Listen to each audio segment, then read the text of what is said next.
처음에 할 때는 잘 나올 것 같은데 막상 하니까 안 되지, 그죠? 다 그렇습니다. 여러분들 기도해 주시고 다 같이 우리 친한 고백합니다. 주는 그리스도시요 살아계신 하나님의 아들이십니다. 아멘. 여러분들이 신앙 고백 한마디를 정말로 내가 마음을 담아서 정말 진지한 그 자세로 한다고 할 것 같으면 이 한마디 신앙 고백에 여러분 인생이 달라질 수 있습니다. 대부분 우리가 잘못하면 사도신경이라는 이런 신앙 고백들이 습관화되어지고 때로는 이제 그 종교화되어지는, 즉 종교화는 이제 그 습관화되는 걸 말할 수 있는데, 그렇게 되면은 우리가 신앙 고백 똑같이 했는데 어떤 사람 응답하고 아닌 응답을 못 받고 이럴 수도 있습니다.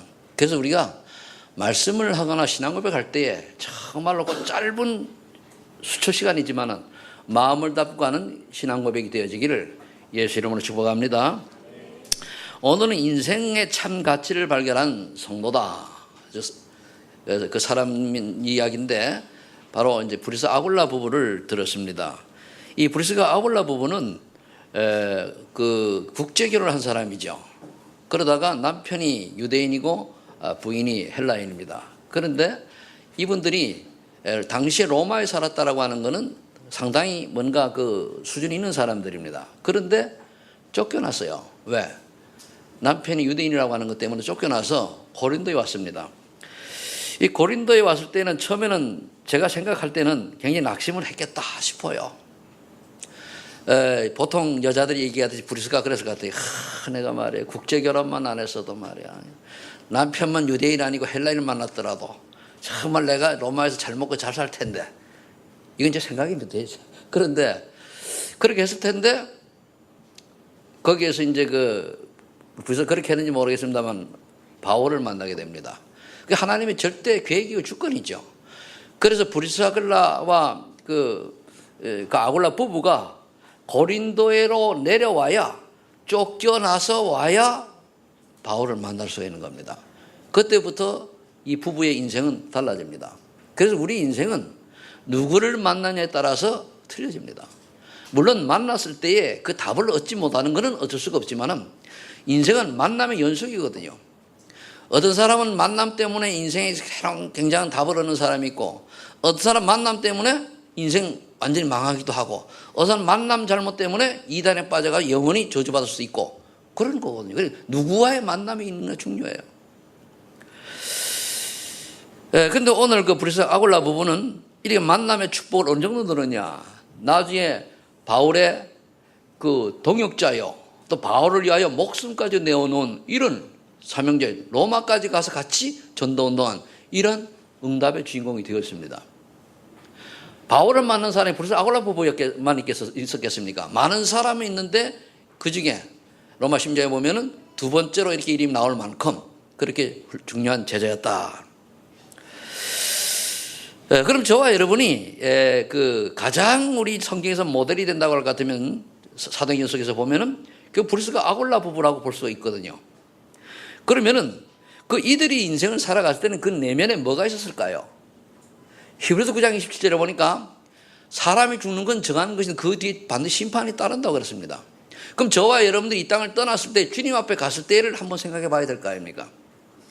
그렇다면 우리가 세 가지를 한번 질문해 봅니다. 나는 오직 복음이라고 하면서 어디에 쏟고 있는지를 알고 있는가? 우리는 하도 많이 들어서 복음 얘기합니다. 오직 복음, 나의 복음, 뭐 그리스도 모든 해결자 얘기하는데 말은 그렇게 하는 내가 어디엔가 쏟고 있는 걸 찾아낼 수 있는 영적인 눈이 필요하죠. 그게 나를 보는 눈. 그게 지난주 핵심 메시지 아니었습니까? 그럼 나를 보는 눈이 있어야 이건 발견되어지는 거거든요. 결국은 대부분의 사람들이 나의 관점에서 모든 것을 판단해요. 내가 기준이 되어가지고 나의 유익에 맞게 나의 계산, 나의 모든 걸 판단한다니까요. 하나님 계획하는 관계없고, 물론 하나님 계획을 얘기하는데 사실은 조금 내면을 들어가면 아니거든요. 어떤 사람은 뭡니까? 나를 얘기하면서 하나님께 헌신한 사람 있을 수 있습니다만은, 그래서 우리가 오직 복음이라고 하면서도 내가 어디에 쏟고 있는지를 알 수 있는 그런 영적인 눈, 해안이라고도 합니다. 그런 눈이 필요합니다. 두 번째는 날마다 나는 구원의 감사와 감격을 누리며 하나님 주신 참 평안이 있는가? 아멘 하죠. 근데 그냥 내가 참 평안, 내가 그렇지 못 끝나게 평안하지, 괜찮아 마인드 컨트롤 같은 그런 평안을 얘기하는 게 아닙니다. 하나님이 주시는 평안이 있어요. 그 맛을 봐야 내 마음이 분노가 사라지고 뭔가가 달라진다니까요. 대부분 사람은 참 평안하는데 자기의 어떤 기준에 자기가 자기를 똑똑한 사람으로 갈 수가 있거든요. 마인드 컨트롤 같은 걸 통해서 그래 자기 합리화시키는 이런 수준으로 일 수 있습니다. 그러나 성경에서 얘기하는 건 그게 아니고 하나님의 역사로, 성령의 역사로 주는 평안이 필요하다. 이건 집중할 수 있는 길밖에 없어요. 이거 한두 번만 체험이 되어지면 인생이 달라져요. 무조건 내가 문제가 있는데 주여 난 괜찮습니다 이런 식으로 해가지고 괜찮다라고 억지로 인정하는 그런 평안이 아니에요. 정말로 하나님 주신 평안을 얻으면은요, 진짜 그게 행복입니다. 아무 문제가 있어도 문제가 아니고. 또 세 번째 질문을 해봅니다. 인생의 해답인 그리스도 되시는 예수님을 바라보며 인생의 그림이 있는가? 우리가 이걸 놓쳐버리면은요, 인생의 참가지 복음을 발견하고 나고도 내 인생을 내 멋대로 살아가는 거예요. 우리는 나의 모양, 하나님이 원하시는 인생을 살아가야 되잖아요. 내가 무엇을 위하여 살며 나의 생을 작은 것이지만은 어디에 드릴 것인가? 과연 난 이 땅에 살면서 무엇을 추구하며 과연 나의 인생의 목적은 뭔가? 세상 불신자들이 갖는 그런 목적과 그런 방향은 의미가 없지 않습니까? 근데 예수 믿는 사람이 대부분 그렇게 살아가요. 교회에 와서 저와 여러분들이 헌신을 해도요, 결국 뭡니까? 나의 어떤 그걸 위해서 내 생각과 내 기준과 나의 어떤 그 충족을 위해서 헌신한다니까요. 그거는 안 한 것보다는 낫겠습니다만은 하나님은 그런 걸 원치를 안 하시는 거예요. 하나님 원하시는 인생이 있어요. 우리 분명히 한 번 왔다 가는 인생입니다. 두 번 왔으면 한 번 연습으로 살고 두 번째는 제대로 살면 되는데 아닙니다. 그리고 오늘이 지나면은 과거는 절대로 돌아오지 않습니다.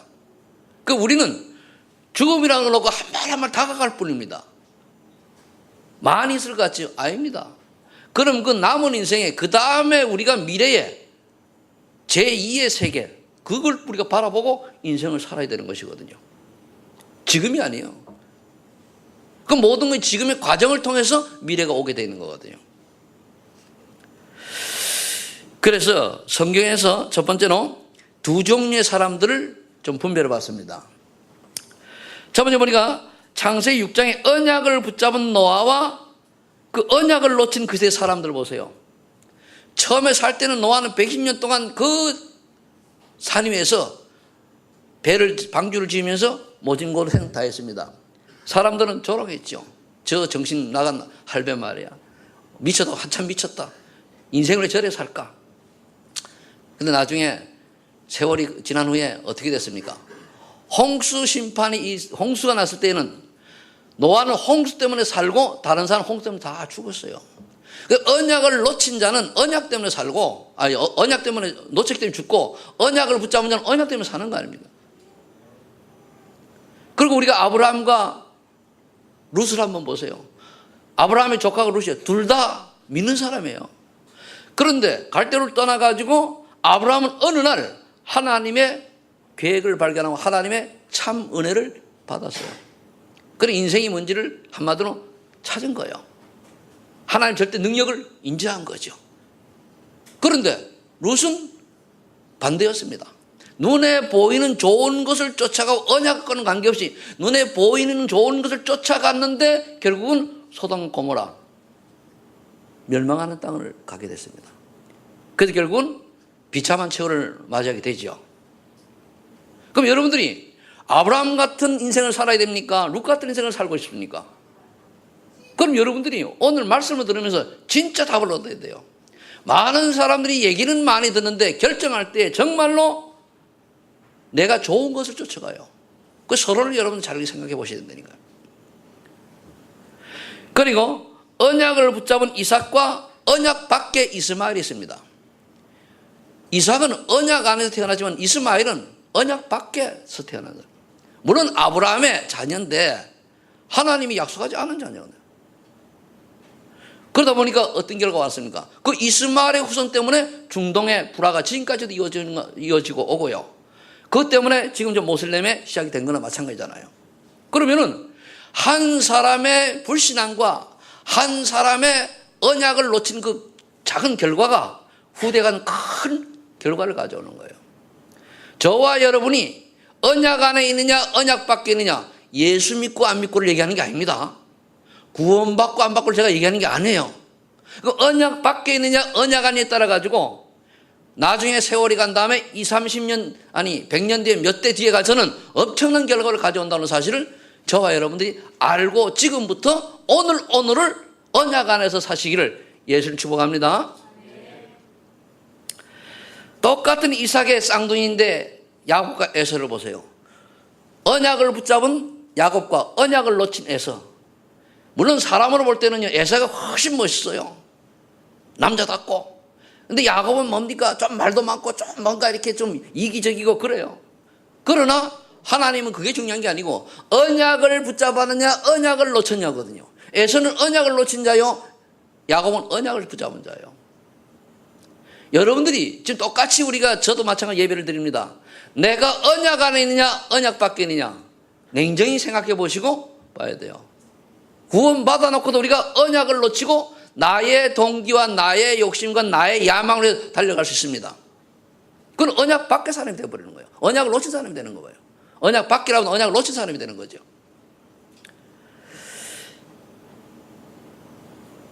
그 다음에 우리가 야곱의 후손을 보면은 요셉과 형제들, 10형제들이죠. 그런데 요셉 같은 경우는 처음에 인품은요, 굉장히 요셉은 말 많은 친구요, 고자질하는 이런 좀 성품들이 있었습니다. 그런 언약이 분명하기 때문에 하나님이 이를 끌고 노예로 또 그 감옥으로 보내면서 훈련을 시켜서 세계복음화에 주역을 씁니다.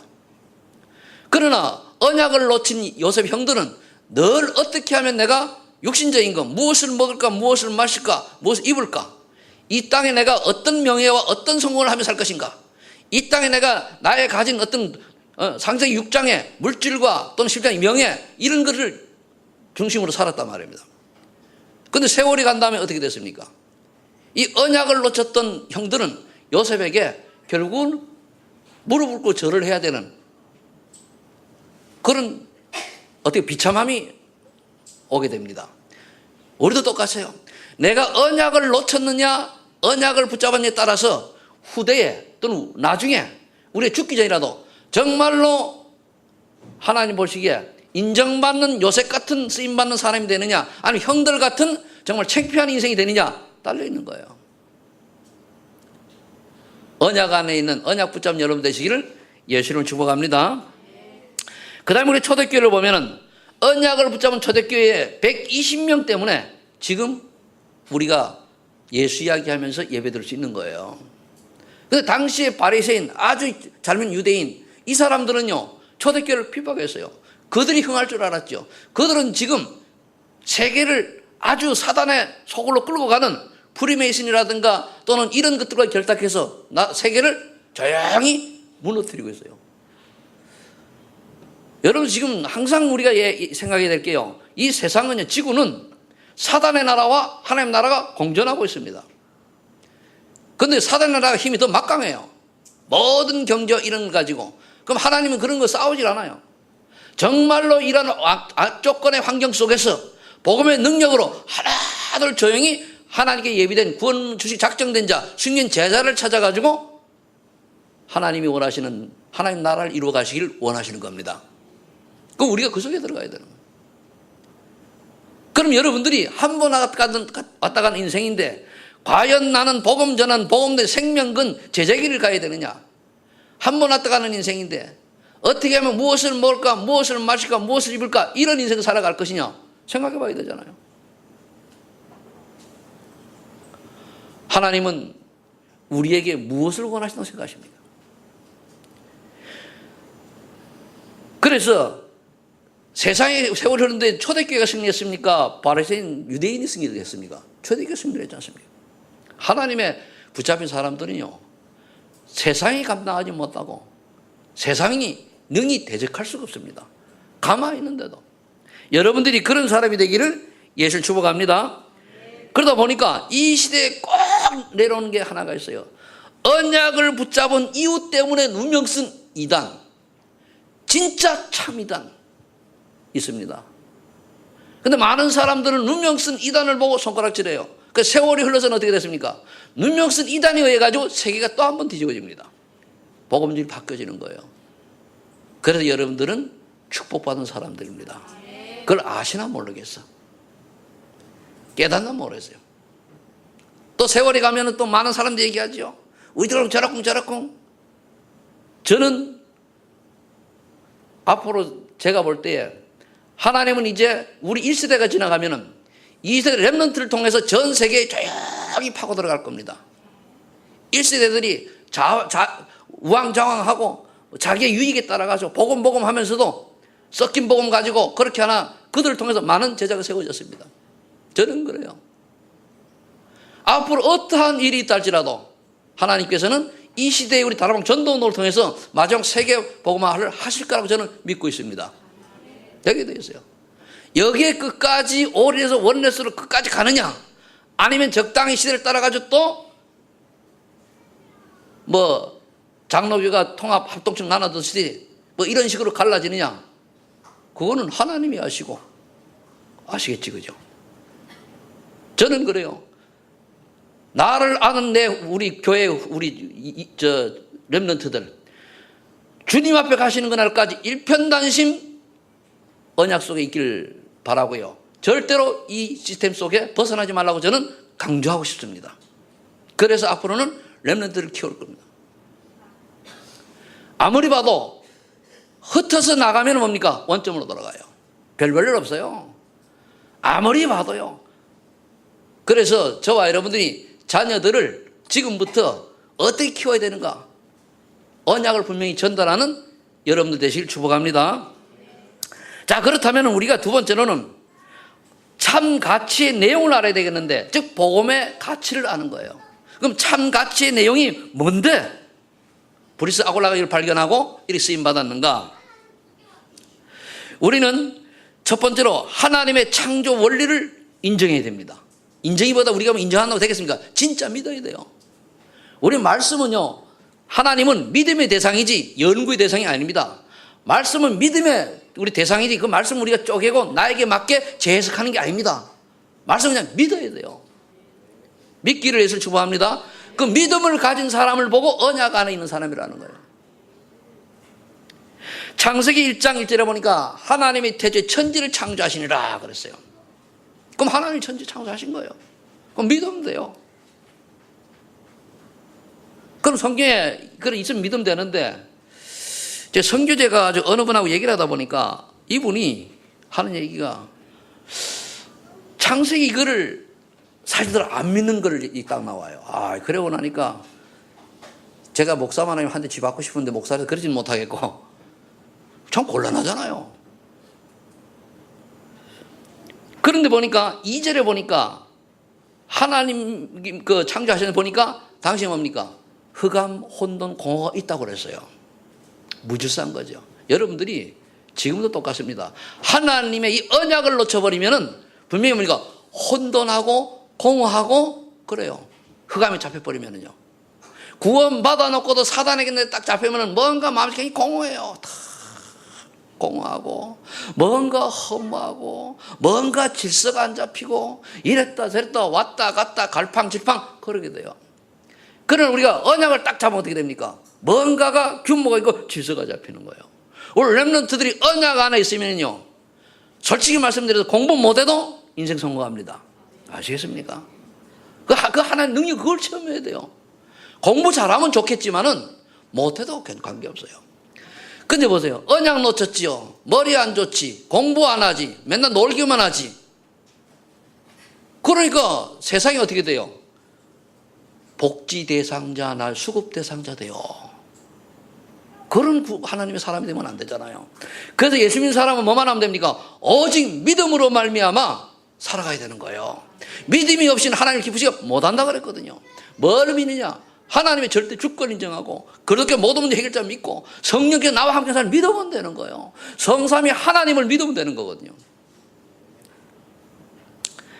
그래서 창세기 1장 27절 28절에 보니까 하나님이 사람을 창조하실 때에 하나님의 형상대로 즉 영적으로 창조하시고 그리고 세상을 정복하라고 했어요. 정복하라고. 근데 정복하라고 했는데 정복을 고사하고 그동안 우리나라가 오랫동안 뭡니까? 정복할 대상엔 나무와 땅과 이런 거 절했잖아요. 귀신에게 절하고. 그러니까 우리 후손이 얼마나 많은 외세에 침략하고 고생을 했습니까? 이제는 아닙니다. 하나님이 이제 대한민국을 축복하셔서 남북이 하나가 되어가지고 통일되는 얘기 아닙니다. 복음 때문에 이제는 뭡니까? 서로 저는 그래 불가침 협정 맺고 종전되고 평화협정 되어가지고 거기 투자를 뭡니까? 군비 가지고 뭡니까? 세계복음 와야 돼요. 이때 우리 렘넌트들이 일어나야 되는 거예요. 렘넌트들이 정말로 내가 하는 일에 작은 일이지만 최선을 다하고 거기에 작은 일이지만 거기에 전문성을 가지면 하나님 쓰실 수밖에 없어요. 근데 지금 전문성을 가져야 될 나이에 다른 거 많이 하잖아요. 그래도 괜찮아요. 그래도 복음 안에 있으면 하나님이 어느 날 그거를 뒤집어서라도 쓰일 줄로 믿습니다. 믿음이 중요해요. 그래서 내가 얘기하는데 주일날 제발 아이들 학원 보내지 마세요. 진짜 보내지 마세요. 학원 보낼 정도로 내 아이가 좀 그 영적으로 그 성령 충만 속에 없다고 하면 그건 곤란한 거예요. 우리가 학원 다니면서 주일날 예배를 놓치고 학원까지 다니면서까지 우리가 열심히 해가지고 무엇을 쓰려고요? 물론 우리나라 아직까지 복음주의가 아니니까 그 뭡니까 시험을 본다거나 이런 건 어쩔 수가 없어요. 제도가 그러니까 그걸 얘기하는 게 아니고 안 가도 되는데 가가지고 아이들이 주일날 가서 열심히 공부하냐? 땡땡 쳐요. 땡땡이 뭔지 아세요? 교회 오기 싫으니까 가는 거예요. 그거 속지 마요. 불신자들은 그렇게 생각 안 하겠죠. 그럼 생육가 번성하라. 여러분들이 생육가 번성이 뭡니까? 애기 많이 나는 게 아니고 여러분들의 신앙의 그 모습들이 많은 사람이 영향을 줘가지고 예수 믿는 사람들이 세상에게 영향을 주고 변화시킬 만큼 그런 거를 말하는 거예요. 저는 그렇게 해석하고 싶어요. 창세기 2장 7절 보니까 생기를 부어놓으니 생명이 된지라 성령의 사람이 된 거예요. 지금 우리가 똑같아요. 그런데 당시가 더 좋았죠. 이런 창조 원리로 세상을 지구의 정말로 지배자로 다스리는 자로 운영자로 하나님 인간을 창조했는데 창세기 3장에 결국은 이 천하를 어지럽히는 옛뱀이라고 하는 사단에게 쏘가가지고 하나님의 말씀 창세기 2장 10절을 언약을 불신앙하게 하고 놓치게 해서 결국 하나님 떠나버립니다. 그때부터 인간에게 문제가 온 거예요. 그럼 죄가 우리는 보통 무슨 죄입니까? 하나님 떠난 죄, 하나님 모르는 죄, 하나님 안 믿는 죄, 내 멋대로 사는 거다. 하나님 떠나 내 멋대로 사는 거다. 죄요. 이 원죄는 인간의 방법을 해결할 길이 없어요. 여러분 나는 하나님 모르는데요. 모르는 것도 죄예요. 오직 복을 못 받았으면 하나님 말씀도 못 듣습니까? 내 같은 경우는 30년 동안 예수 얘기 못 들었어요. 교회 가본 적도 없으니까. 그런데 하나님의 은혜로 지금 여기까지 목사가 됐는데 이 기적이죠. 여러분 내가 어릴 때부터 신앙생활하고 이러면 이런 설교 안 할 겁니다. 그런데 저는요 30년을 교회 문득도 안 가본 사람이에요. 그래서 결혼해가지고 교회를 갔는데 그냥 약속 때문에 간 거예요. 그 사람하고 약속도 지키니까 응답받잖아요. 우리 장모님하고 약속이거든. 인간이 남자가 말이야 약속을 했으면 지키지. 그렇잖아요. 약속만 하면 입만 나불대고서는 그냥 또 안 지키면 그거는 사실은 신뢰할 수 없는 존재 아닙니까? 그래 갔는데 처음에는 이해가 되져야죠. 그럼 매년 고생하다가 어느 위기 때에 정말로 내가 들은 게 있어가지고 그래서 믿음은 들으면서 나기 때문에 자꾸 누군가가 복음을 얘기해 줘야 돼요. 어느 그 생각나는 거예요. 그래 질문했잖아요. 난 누가 영접해 준 사람이 아니고 복음 전하는 사람이 아니에요. 하나님이 살아계십니까? 예수님이 정말로 살아계십니까? 이유를 달고 질문했어요. 살아계시다면 믿겠습니다. 그 한마디에 내 인생이 달라진 거예요. 저는 살아계신 하나님, 살아계신 예수님을 믿은 거예요. 그걸 믿기도 한 거거든요. 안 가르쳐줬는데 몇 년 동안 들은 거에 의해가 이렇게 깨달아지는 거예요. 그래서 하나님을 떠난 인간이 그 다음에 어떻게 됩니까? 하나님 때문에 잘 될 줄 알았죠. 내 스스로 모든 걸 해결할 줄 알았죠. 아닙니다. 요한복음 8장 44절에 마귀의 지배 아래 싹 들어가 버린 거예요. 잡혀버린 거예요. 거기는 뭐냐, 너희 아비 마귀라고 할 정도로. 지금 많은 사람들이 교회를 다니는데, 세상에 많은 사람들이 성공을 하는데, 세상에 많은 산업인들이 또는 경제인들이, 지식인들이 세상을 이끌어가는데, 제가 볼 때는 거기다가 마귀의 심부름하고 있어요. 거기다가 창세기 3장 6장 11장 속에 갇혀있다는 말이에요. 근데 그들을 모르고 있어요. 근데 하물며 예수 믿는 사람까지도 쏟고 있어요. 왜? 복음을 잘 모르니까. 그럼 우리는 그 속에 썩고 있는 사람들을 우리가 못 가면 렘넌트 키워서 살려내야 된다는 겁니다. 아멘? 그래 말이에요. 아무리 학교 교육이 좋잖아요. 창세기 3장, 6장, 11장 가르치는 거예요. 틀렸지만은 같이 가야 돼요. 없을 수가 없어요. 많은 산업인들이 영향 주고 그래요. 아닙니다. 다. 그게 뭡니까? 마귀의 권리 아래. 그러다 보니까 나도 모르게 나가 원하는 것을 쫓아 살아가요. 그게 에베소 2장 2절 3절에 세상 풍속을 따르고 공중권세 잡을 따르고 그런 거거든요. 그게 마음 육신이 원하는 것을 따르고 결국 뭡니까? 내가 주인이요. 그리고 물질이 주인. 나를 인생을 향방을 결정해요. 그리고 어떻게 하면 내가 명예 좀 얻으려고. 그 어떤 사람 뭡니까? 명예를 얻으려고요. 그 평생을 모한 수억이라고 하는 거를 저 우상 짓는데 바쳐버리잖아요. 그리고 후손이 망하는 거예요. 어제 보니까 이성훈 목사님이 그 설교하는데 보니까 그 양반은 원래 기적인데 벌써 옛날에 죽어야 될 사람이 아직 빨빨 살아있거든요. 근데 그 양반이 외아들인데 집에서 어릴 때에 저기 절에다가 맡긴 거예요. 그 양자 삼고. 그 스님이 그 양자라더만. 그래 왜 점을 쳐보니까 안 좋은 모양이에요. 사주팔자가. 그래 돌아가신 그분 어머니가 이걸 고치려고 오만 때만 다 했다는 거예요. 그런데 하나님의 계획은 그런 사람을 통해서 폐병 걸리게 해가지고 그렇게 하다가 결국은 전도자를 만나가지고 지금 제 쓰임 받잖아요. 그래 우리가 누구를 만나냐가 중요해요. 어떤 사람은 사기꾼 만나가지고 사기 다 고말에 넘어가서 인생 망하는 사람이 있고, 그러니 결국은 우리가 내 마음과 육신이 원하는 대로 사는 게 아닙니다. 그러니까요, 그렇게 살아놓고 뭔가 또 수고하고 무거운 짐을 지고 살아가요. 그게 뭐냐, 정신 문제거든요. 뭔가 안 되니까 갈등 오고 또 뭔가 여러 가지 좀 더 심하면은 조울증, 우울증, 공황장애 이런 거 정서로 오잖아요. 그거 왜 옵니까? 다 하나님 떠남으로부터 온 거예요. 하나님만 떠나지 않고 있었으면 괜찮은데, 우리 예수 믿는 사람들도 그렇게 하면, 너무 이렇게 서달라면 어떻게 됩니까? 마태복음 8장 보면은 마태복음 8장 5절 13절을 보면은 거기에 백부장의 하인 이야기 나와요. 그렇게 어느 날 이렇게 아프고 육신적으로 안 되는 거예요. 꼭 아픈 것만 아니고 육신적으로 뭐 되는 게 없어요. 연을 사는데 내가 예수 믿는데도 불구하고 잘 안 풀립니까? 방향 놓친 거예요. 뭐가 안 됩니까? 우선순위가 바뀐 거예요. 그 우선순위가 바뀌면 그게 우상이거든요. 그럼 예수 믿고도 우상 섬기는 예가 뭐냐? 예수 그리스도 예배 이런 것보다 다른 걸 더 소중하게 여기기 때문에 안 되는 거예요. 그 우선순위가 바뀌었잖아요. 어떤 사람은요, 예배도 잘 안 드리는데 되는 사람 있죠. 그 사람 속 중심은 바른 거예요. 근데 예배 잘 드려도 안 되는 사람은 왜 안 되는 거예요? 속이 틀려, 속 사람이 틀렸다는 거예요. 하나님은 우리의 외모를 보지 않고 중심을 본다 그러셨거든요. 정말로 속 사람 중심 바꾸시기를 예수를 축복합니다. 바꾸시기 바랍니다. 진짜 바꿔요. 대답만 얘기하지 말고 진짜 바꾸시길 바랍니다. 하나님 앞에 서는데요, 우리 순간순간 하나님 생각하고, 나는 그대로 얘기하면 나는 생각이 늘 이렇게 빗나가는데 이거 어떻게 해야 됩니까? 자, 질문해 보세요. 하나님이 깨닫게 은혜 주셔서 넘어갈 수 있는 힘을 주십니다. 아멘? 그래요. 여러분들 속에 있는 우상 바꿔지길 바랍니다. 뭐 우상 없다 하지요. 천만에 만만해요. 그러면 어떻게 됩니까? 출애굽기 20장 4절 5절에 보니까 후손이, 그래서 교회 열심히 다니고 후손이 망하는 이유, 내가 장로요, 권사요, 안수자인데 왜 후손이 망합니까? 내가 직분은 그래 받았는데 내 속은 뭡니까? 우상을 섬기고 있었던 거예요. 하나님보다 다른 것도 소중한 걸 가지고 있었다니까요. 하나님의 소원인 전도, 선교는 관계없이 다른 걸 더 소중하게 여기고 있었단 말이에요.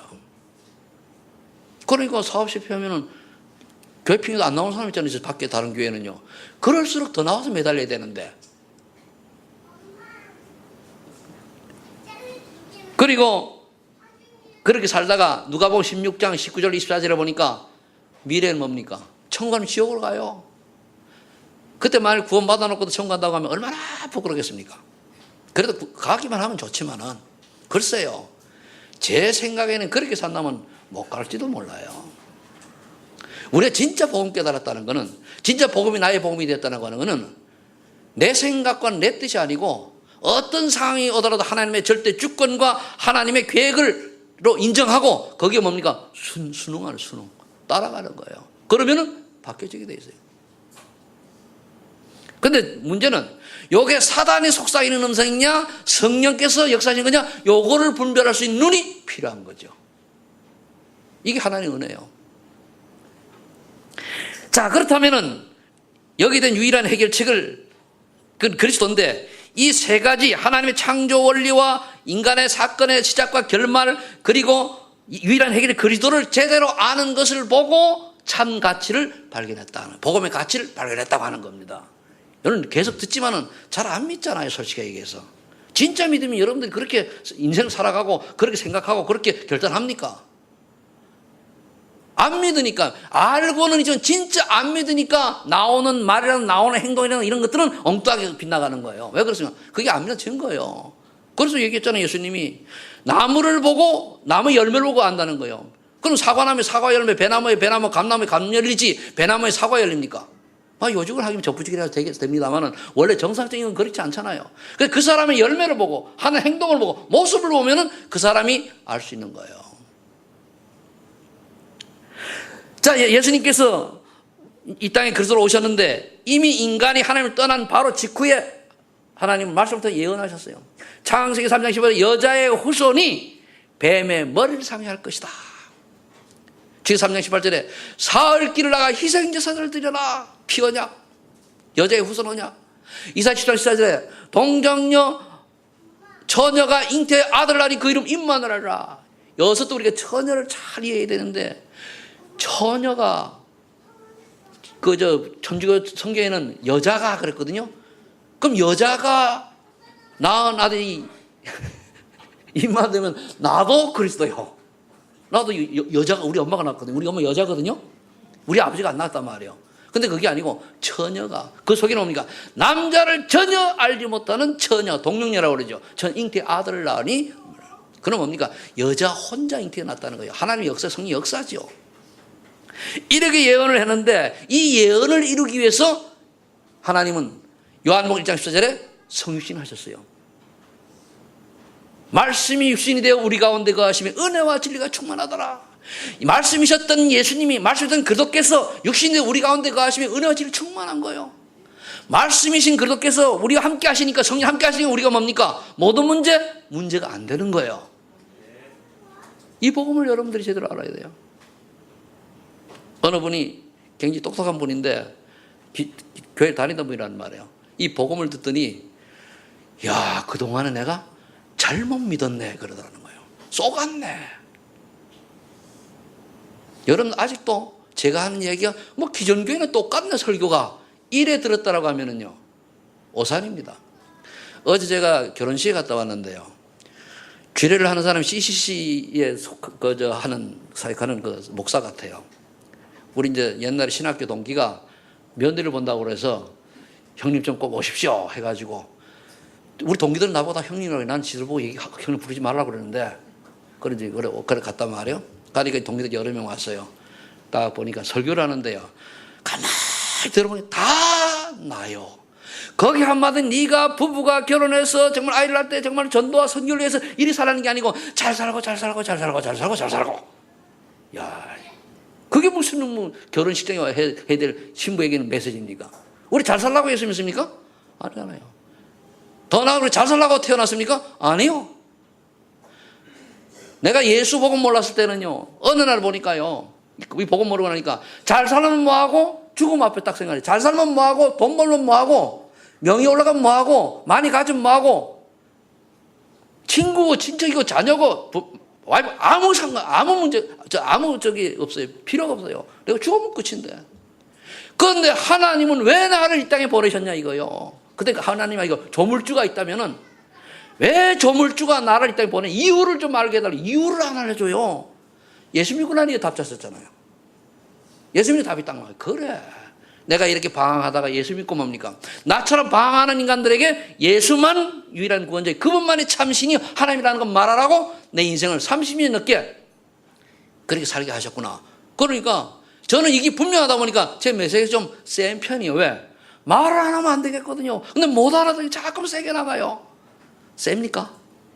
아니라고 좀 그래줘요.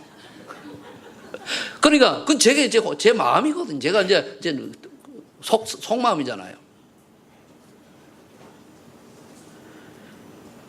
그래서 이분이 오셔가지고 뭡니까? 얘기했어요. 나는 섬기를 받으러 게 아니고 많은 사람을 대속물로 마가복음 10장 45절 대속물로 왔다고 얘기했잖아요. 그러면서 요한복음 10장 나를 믿는 자는 내가 올 길이요 진리요 생명이니 나로 말미암아 깎고는 아버지께 올 자가 없느라 얘기했어요. 살아계실 때에. 그리고 요한복음 10장 3절에 33절에 내가 세상을 이겼다 얘기했어요. 그리고 십자가에 돌아가셨단 말이에요. 돌아가시면서 요한복음 10장 3절에 내가 다 이루었다. 뭘 이루었습니까? 창세기 3장 사건, 즉 하나님 떠난 문제와 죄 문제와 사단 문제를 내가 다 해결했다. 그 말이에요, 그 말. 그러면 나를 해결해서 나를 믿으면 뭡니까? 불치자 상태 6가지 문제 없다, 끝났다. 더 이상 창세기 6장 11장에 붙들어 살지 말아라. 그 말이거든요. 그래서 뭡니까? 사도 요한이 잘 깨달았지요. 요한에서 3장 8절 하나님의 아들이 이 땅에 오셔서 마귀를 멸하심이라. 그렇죠. 마귀는 자꾸 우리를 속여요. 어떻게 하면 복음 놓치게 하고 어떻게 하면 빛나게 하나 그거를 멸하러 오시다는 거예요. 맞잖아요. 베드로전서 3장 18절에 예수님께서 십자가에 단번에 죽으심으로 우리의 있는 모든 문제를 다 해결하신 거예요. 한 번 딱 단번에. 연차적이면 단번에. 이건 뭐 핵폐기는 연차적이냐 한꺼번에 그렇게 얘기하는데 그렇게 단번에. 그러면서 로마 10장 9절로 10절에 뭐라 하겠습니까? 이걸 알았으면은 네가 마음으로 믿어 의에 이르고 입으로 시인하여 구원을 이루느니라. 아멘. 여러분 날마다 예수 그리스도를 여러분 주인으로 고백하시고 인정하시기 바랍니다. 우리는 한 번 영접하면 구원받지만은 우리 인생은 너무나 영적 존재이기 때문에 사단에 속이기 때문에 순간순간 예수님을 주인으로 모시고 살아야 될 줄을 믿습니다. 그래서 성령께서 우리를 바르게 합니다. 아니면 늘 속아요, 늘. 자, 세 번째. 그러면 참 가치를 발견한 성도의 삶은 어떤 모습인가? 배워야 되잖아요, 우리가. 첫 번째로, 마음의 자세입니다. 갈라디아 2장 10절에 내가 그닥 십자가에 죽었나니. 그러니까 사람들이 대부분 내가 죽었다 그래. 죽었다. 마인드 컨트롤식으로 해요. 그런 게 아닙니다. 정말로 하나님의 은혜로 내가 죽어지는 거예요. 내 주장이 사라지고 하나님의 은혜로 말하면 다른 사람 이해가 되어지고 수용이 되어지고 양보가 되고 배려가 되어지고 내가 노력해 그냥 죽어지는 거예요. 그게 습관이 되고 체질이 되어야 되는 거예요. 그냥 내 자존이 그리고 내 주장이 그리고 기다림이 되는 거예요. 이게 되죠. 이게 갈라디아 2장 20절인데 무조건 내가 이자 죽어라니까 내가 죽는 내가 그래 난 죽었다. 그러다가 죽어져요? 안 죽어져요. 갈라디아 2장 10절은 뭡니까? 하나님의 은혜로만 되어져요. 아멘. 그래서 하나님의 은혜를 체험하기 위해서 내 주장을 내려놓는 거예요. 그럼 은혜 받아야 돼요. 그러면은요, 굉장히 억울한 일을 당했는데 그게 감사가 되고 문제가 안 돼요. 그래서 제가 목사님 경험했습니까? 그 얘기 하잖아요, 제가. 오늘은 안 하겠습니다만. 그냥 하는 게 아니에요. 정말로 내가 하나님 앞에 집중했을 때 그거 온단 말이에요. 그 다음에 이제 빌립보서 1장 20절로 21절에 보니까 죽으나 사나 그리스도께서 존귀하게 되기를 원한다 그랬잖아요. 그런데 아닙니다. 말은 근데 평소에 그런데 조금 지나면 어떻게 되느냐? 내가 존귀하게 되기를 원하는 거예요. 내가 나타내기 원하는 거예요. 나를 알아줘야 돼. 내 주장이 관철돼야 돼. 왜 나를 몰라줘? 그게 나온다니까요. 그러면 그리스도가 존귀하게 되지 내가 존귀하게 되는 거잖아요. 그리스도가 존귀하게 되기를 예수님의 축복합니다. 그러니까 여러분들을 볼 때, 야, 저 사람에게 예수 향기가 나와야 돼요. 여러분들을 볼 때 예수가 나와야 돼요. 만일 저와 여러분 볼 때, 최 목사를 보면 예수가 안 나오고, 좀 그렇다. 그럼 곤란한 거예요. 여러분들 볼 때 정말로 저 사람 사랑해. 이때 좀 나왔겠습니다만, 그러긴 예수 향기가 나와야 돼요. 그 향기가 뭐냐면 내가 죽어야 나오게 되는 거예요. 살 빨리 안 나오게 돼 있다니까요. 그래서 요한복음 10장 27절에 뭡니까? 아까도 얘기했습니다. 참 평안은요, 내가 평안한다, 마음이 정리했다, 안 정리했다, 아닙니다. 하나님이 주시는 참 평안의 맛을 보시기를 예를 축복합니다. 그 집중 기도해야 돼요. 진짜 집중해야 돼요. 두 번째, 그럼 삶의 모습은 어떤 결과를 가져옵니까? 갈라디아 5장 20절 23절이 나타납니다. 하나님의 은혜로, 참 하나님의 은혜를 받으니까 뭡니까? 하나님의 사랑, 그리고 또 기쁘고, 그리고 평안, 이게 나오는 거예요. 하나님의 은혜로 되어져야 돼요. 내가 뭘 좀 했더니, 제가 이 시계가 있는데요, 이 시계가 처음에는 무거워. 우리 아들이 사준 건데, 이 100만 원 넘는 거예요, 시계가. 쟤는 이제 기념으로 사줬는데, 난 속으로 무거운 걸 뭐 때문에 요즘 누가 이거 사주냐? 지금 디지털로 내가 싹 보는 거 있잖아요. 근데 차 보니까요, 재밌어, 좋아요. 품이 있어 보이고. 그러니까 제 말은 뭐냐? 이걸 사주니 기분 좋네. 그래서 기분 좋은 거 말고, 내게 전혀 누가 해주지 않고 알아주지 않는다 할지라도 하나님이 주신 은혜로 말미암아서 감사하고 기쁘고 평안하고 그 사랑이 깨달아져. 이걸 말하는 거예요. 이건 하나님의 은혜로만 가능한 거예요. 그렇게 되면 어떻게 됩니까? 하나님 계획이 딱 보여요. 뭐죠? 그래, 저 사람은 내 좀 참아야 되겠네. 그래, 참자. 내 성질이 참 급한데 많이 참아요. 자, 참고. 또 뭡니까? 그럼 저 사람은 뭡니까? 자비. 참, 어떻게, 내가 복음에, 사랑 중에 최고 큰 사랑이 뭐죠? 복음을 알게 해주는 거예요. 어떻게 기도해서 상대방을 제일 존중하는 건 뭡니까? 용돈 많이 주고, 그리고 뭐 많이 들고 이런 게 아니고, 복음을 깨닫게 해주는 게 가장 큰 사랑 중에 사랑입니다. 그게 딱, 그래, 내가. 그 전도예요, 결국은. 그래서 양선, 어떻게 하면 저 사람이 가장 선한 것을 내가 도와주고 해서, 저 복음을 알 수 있도록 할 것인가? 그게 인내, 자비, 양선이요. 이게 전도 아닙니다. 그래 되면 그 다음에 우리의 사명은 뭡니까? 그래, 내 남은 인생 오직 하나님 앞에 충성하리라. 그럼 여러분 하나님 앞에 충성하더니 어디 충성하는 거예요? 교회에 충성하는 거예요. 알겠습니까? 여러분 하나님 보여요, 안 보여요?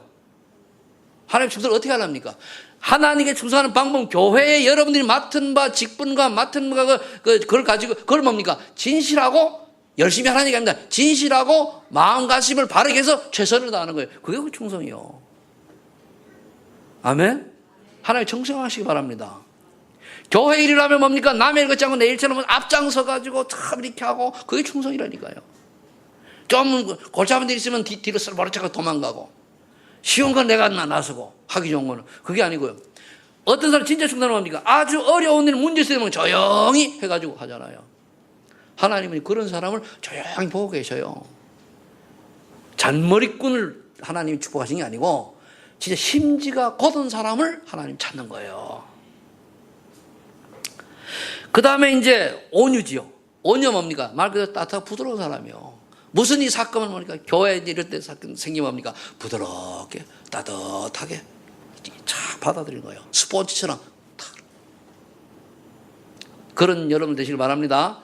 누구를 만나도 참 여러분들이 그런 사람이 되고 또 그런 부드러운 사람 될 줄로 믿습니다.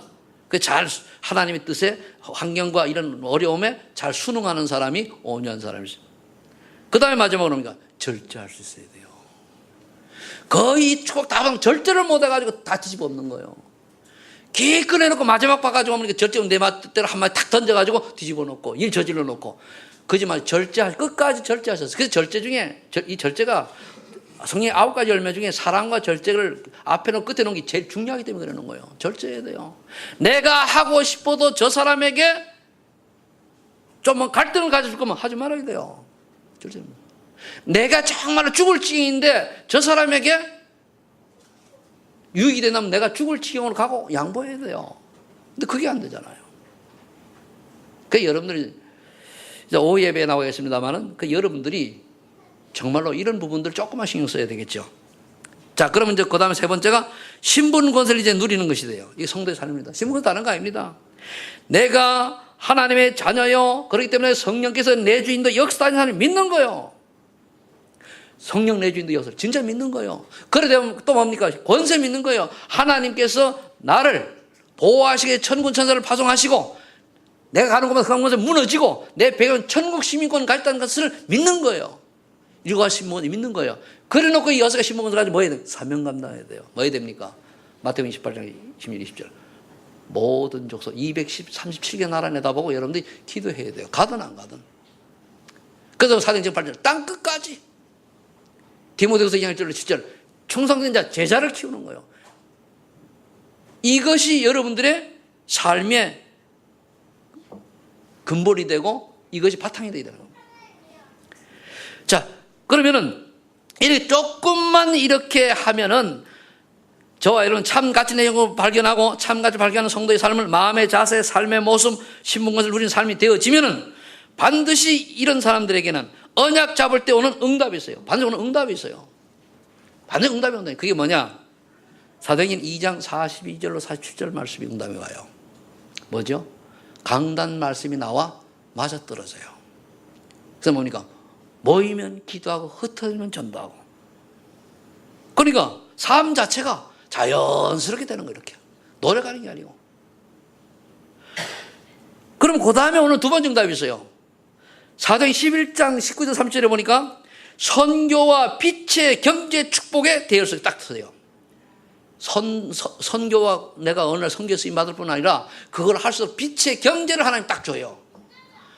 아, 여러분 선교하면 돈 있어야 되잖아요. 여러분 선교 나가지도 못하는데. 그런데 그걸 하나님 주신다니까요.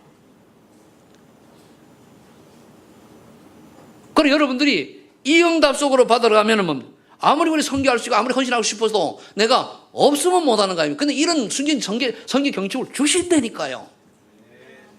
우리 소만인 교회는 모두가 다 이 응답 속으로 들어가기를 예수 축복합니다.